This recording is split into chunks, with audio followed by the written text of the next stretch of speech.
سپہر کے 3 بجے ہیں۔ السلام علیکم، یہ ریڈیو پاکستان ہے۔ مدثرہ اطہر سے خبریں سنیے۔ پہلے اہم خبروں کا خلاصہ۔ وزیر اعظم نے موسمیاتی تبدیلی کے مسئلے سے نمٹنے کے لیے مشترکہ کوششوں پر زور دیا ہے۔ شہباز شریف اور عرب لیگ کے سیکرٹری جنرل نے موسمیاتی تبدیلی کے تباہ کن اثرات سے بچنے کے لیے تعاون بڑھانے پر اتفاق کیا ہے۔ انڈونیشیا، تاجکستان، عراق اور لبنان نے پاکستان میں سیلاب کے باعث ہلاکت اور تباہی پر دکھ اور افسوس کا اظہار کیا ہے۔ آج ضلع خیبر میں سیکیورٹی فورسز کے ساتھ فائرنگ کے تبادلے میں کالعدم تنظیم کا ایک دہشت گرد ہلاک اور 3 کو زخمی حالت میں گرفتار کر لیا گیا۔ کینیڈا میں مقیم 75,000 سے زائد سکھوں نے اپنے آزاد وطن کے قیام کے لیے خالصتان ریفرنڈم کے دوسرے مرحلے میں ووٹ ڈالے۔ اور ICC T20 عالمی کرکٹ کپ کا پہلا سیمی فائنل بدھ کو سڈنی میں پاکستان اور نیوزی لینڈ کے درمیان کھیلا جائے گا۔ خبریں تفصیل سے۔ وزیر اعظم شہباز شریف نے موسمیاتی تبدیلیوں کے مسئلے سے نمٹنے کے لیے اجتماعی کوششوں پر زور دیا ہے۔ ان خیالات کا اظہار انہوں نے آج شرم الشیخ میں عراق کے صدر عبداللطیف راشد، تاجکستان کے صدر امام علی رحموف، انڈونیشیا کے صدر جوکو ودودو اور لبنان کے وزیر اعظم سے الگ الگ ملاقاتوں کے دوران کیا۔ وزیر اعظم نے متاثرین سیلاب کی مدد کرنے پر بین الاقوامی برادری کا شکریہ ادا کیا۔ انہوں نے باہمی تعلقات، علاقائی اور بین الاقوامی امور پر بھی تبادلہ خیال کیا۔ عالمی رہنماؤں نے پاکستان میں سیلاب سے ہونے والی تباہی پر گہرے دکھ اور افسوس کا اظہار کیا۔ انڈونیشیا کے صدر سے گفتگو کرتے ہوئے پاکستان کے لیے خوردنی تیل کے جہاز فوری روانہ کرنے پر وزیر اعظم نے ان کا شکریہ ادا کیا۔ انڈونیشیا کے صدر کا کہنا تھا کہ پاکستان سے برادرانہ تعلقات ہیں اور اس کے لیے ہر ممکن امداد کی فراہمی ہمارے لیے باعث مسرت ہوگی۔ وزیر اعظم شہباز شریف نے شرم الشیخ میں موسمیاتی تبدیلی عمل درآمد سربراہ اجلاس کے موقع پر عرب لیگ کے سیکرٹری جنرل سے ملاقات کی۔ انہوں نے دو طرفہ اور باہمی دلچسپی کے امور پر تبادلہ خیال کیا اور موسمیاتی تبدیلی کے تباہ کن اثرات سے نمٹنے کے لیے مضبوط باہمی تعاون پر اتفاق کیا۔ وزیر اعظم نے عرب لیگ کے منشور اور اس پر عمل درآمد کے لیے سیکرٹری جنرل کی کوششوں کا خیر مقدم کیا۔ اس سے پہلے شہباز شریف شرم الشیخ موسمیاتی تبدیلی عمل درآمد اجلاس میں شرکت کے لیے شرم الشیخ انٹرنیشنل کنونشن سینٹر پہنچے۔ مصر کے صدر عبدالفتاح السیسی اور اقوام متحدہ کے سیکرٹری جنرل انتونیو گتریس نے وزیر اعظم کا استقبال کیا۔ یہ سربراہ اجلاس اقوام متحدہ کی 27ویں موسمیاتی تبدیلی کانفرنس کا حصہ ہے۔ مصر کے ایوان صدر کی دعوت پر وزیر اعظم کل ناروے کے اپنے ہم منصب کے ہمراہ موسمیاتی تبدیلی اور کمزور طبقات کو مضبوط بنانے کے بارے میں اعلیٰ سطح کی گول میز کانفرنس کی مشترکہ صدارت کریں گے۔ وزیر اعظم اقوام متحدہ کی جنرل اسمبلی کے سیکرٹری جنرل انتونیو گتریس سے بھی ملاقات کریں گے، جس کے بعد دونوں لیڈر مشترکہ پریس کانفرنس کریں گے۔ وہ ایک اہم گول میز کانفرنس میں بھی شرکت کریں گے جس کا موضوع ہے ایگزیکٹو پلانز کے لیے پیشگی انتباہ کا اجرا۔ اس کے علاوہ وزیر اعظم سعودی عرب کے زیر انتظام ہونے والی مشرق وسطی فضائی آلودگی سے نمٹنے سے متعلق اقدامات کی سربراہی کانفرنس میں شرکت کریں گے۔ قومی تاریخ کے وفاقی وزیر امیر مقام نے کہا ہے کہ اتحادی حکومت معیشت کے استحکام کے لیے سخت جدوجہد کر رہی ہے۔ انہوں نے لاہور میں ذرائع ابلاغ سے گفتگو کرتے ہوئے کہا کہ آئندہ عام انتخابات آئین کے مطابق وقت پر ہوں گے۔ انہوں نے تحریک انصاف کے چیئرمین سے کہا کہ وہ احتجاج اور لانگ مارچ کی سیاست ترک کر کے آئندہ سال انتخابات کا انتظار کریں۔ وفاقی وزیر نے کہا کہ عمران خان ایک حساس ریاستی ادارے کو بدنام کر رہے ہیں۔ گورنر پنجاب بلیغ الرحمان نے آج کراچی میں سندھ کے گورنر کامران ٹیسوری سے ملاقات کی۔ دونوں رہنماؤں نے باہمی دلچسپی کے امور اور صوبوں کے درمیان تعاون بڑھانے پر تبادلہ خیال کیا۔ اس موقع پر گورنر سندھ سے متعدد چیلنجز سے نمٹنے کے لیے اتحاد اور اتفاق رائے پر زور دیا۔ انہوں نے کہا کہ ملک کی ترقی کے لیے تعلیم کے شعبے میں دو طرفہ تعاون ناگزیر ہے۔ گورنر پنجاب نے مختلف معاملات میں اتفاق رائے پیدا کرنے کے لیے گورنر سندھ کی کوششوں کو سراہا۔ سندھ حکومت نے کراچی میں ماحول دوست برقی بس سروس شروع کرنے کا اعلان کیا ہے۔ سندھ کے اطلاعات اور ٹرانسپورٹ کے وزیر شرجیل میمن نے ایک بیان میں کہا ہے کہ ان بسوں کو آج سے آزمائشی بنیادوں پر چلایا جا رہا ہے۔ خیبر پختونخوا حکومت نے سال 2040 تک مردان شہر کی ترقی کے لیے ایک بڑا منصوبہ وضع کیا ہے۔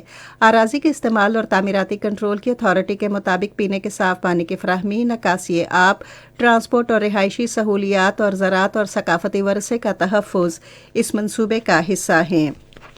یہ خبریں آپ ریڈیو پاکستان سے سن رہے ہیں۔ صدر ڈاکٹر عارف الوی نے ضلع گھوٹکی میں ڈاکوؤں کے حملے میں پولیس اہلکاروں کی شہادت پر دکھ اور افسوس کا اظہار کیا ہے۔ صدر نے ایک بیان میں مغوی افراد کی رہائی کے لیے ڈاکوؤں کے علاقے میں بہادری سے کارروائی کرنے والے ڈی ایس پی سمیت شہید پولیس اہلکاروں کو زبردست خراج عقیدت پیش کیا۔ انہوں نے کہا کہ علاقے کو مجرم عناصر سے پاک کرنے کے لیے تمام ضروری وسائل استعمال کیے جانے چاہئیں۔ آج ضلع خیبر میں سیکیورٹی فورسز کے ساتھ فائرنگ کے تبادلے میں کالعدم تنظیم کا ایک دہشت گرد ہلاک اور 3 کو زخمی حالت میں گرفتار کر لیا گیا۔ خیبر پختونخوا کے محکمہ انسداد دہشت گردی کے مطابق سیکیورٹی فورسز علاقے میں تلاشی کی کارروائی کر رہی تھیں، جس کے دوران دہشت گردوں نے فورسز پر فائرنگ شروع کر دی۔ یہ دہشت گرد سرکاری افسروں اور قانون نافذ کرنے والے اداروں پر حملے کرنے کی بنا پر مطلوب تھے۔ دہشت گردوں کے قبضے سے بڑی مقدار میں اسلحہ اور گولہ بارود بھی برآمد ہوا۔ کینیڈا میں مقیم 75,000 سے زائد سکھوں نے اپنے آزاد وطن کے قیام کے لیے خالصتان ریفرنڈم کے دوسرے مرحلے میں ووٹ ڈالے۔ پنجاب ریفرنڈم کمیشن کی زیر نگرانی مسیسواگا میں منعقد ہونے والے ریفرنڈم میں بڑے پیمانے پر ووٹ ڈالے گئے۔ ٹورانٹو سے سکھوں نے بھارت سے ریاست پنجاب کی آزادی کے لیے بڑی تعداد میں ووٹ ڈالے۔ Khalistan advocacy group Sikh for Justice Khalistan referendum مہم کی سرپرستی کر رہی ہے۔ 18 ستمبر کو ریفرنڈم کے پہلے مرحلے میں 1,10,000 سے زائد کینیڈین سکھوں نے حصہ لیا تھا۔ پیپلز ڈیموکریٹک پارٹی کی سربراہ محبوبہ مفتی نے بھارت کے غیر قانونی زیر قبضہ جموں و کشمیر میں مودی کی فرقہ پرست حکومت کے تحت مقبوضہ علاقے میں ہونے والے انتخابات کے بائیکاٹ کا اعلان کیا ہے۔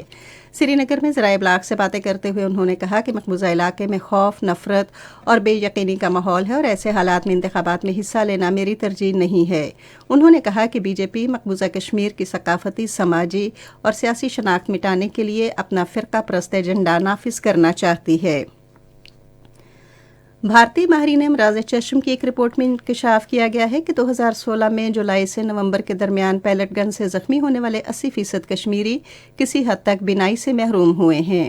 ذرائع ابلاغ کے مطابق رپورٹ میں بھارت کے غیر قانونی زیر قبضہ جموں و کشمیر میں شہریوں کے خلاف پیلٹ گن استعمال نہ کرنے پر زور دیا گیا ہے۔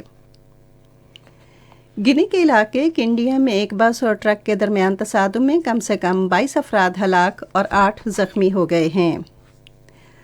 سعودی عرب میں رائل ایئر فورس کا ایک لڑاکا طیارہ فنی خرابی کے باعث شاہ عبدالعزیز ایئر بیس کے تربیتی علاقے میں گر کر تباہ ہو گیا۔ سعودی وزارت دفاع کے ترجمان کے مطابق حادثے میں طیارے کے دونوں پائلٹ محفوظ رہے، جبکہ کسی کے زخمی ہونے یا زمین پر کسی نقصان کی تفصیلات موصول نہیں ہوئیں۔ شام کے صوبے ادلیب میں فوج نے بے پناہ گزینوں خاندانوں کو خیمہ بستیوں پر حملہ کیا، جس کے نتیجے میں کم از کم 9 افراد ہلاک اور درجنوں زخمی ہو گئے۔ محکمہ صحت کے ذرائع نے کہا ہے کہ سرکاری فوج نے مرم کیمپ پر تقریباً 30 راکٹوں سے حملہ کیا۔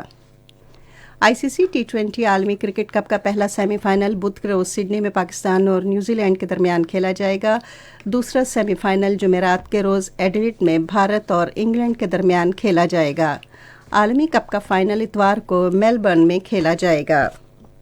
موسم محکمہ موسمیات کی پیشگوئی کے مطابق آئندہ 12 گھنٹے کے دوران کشمیر، گلگت بلتستان، بالائی خیبر پختونخوا اور بلوچستان میں تیز ہوائیں چلنے، گرج چمک کے ساتھ بارش اور پہاڑوں پر برف باری کا امکان ہے۔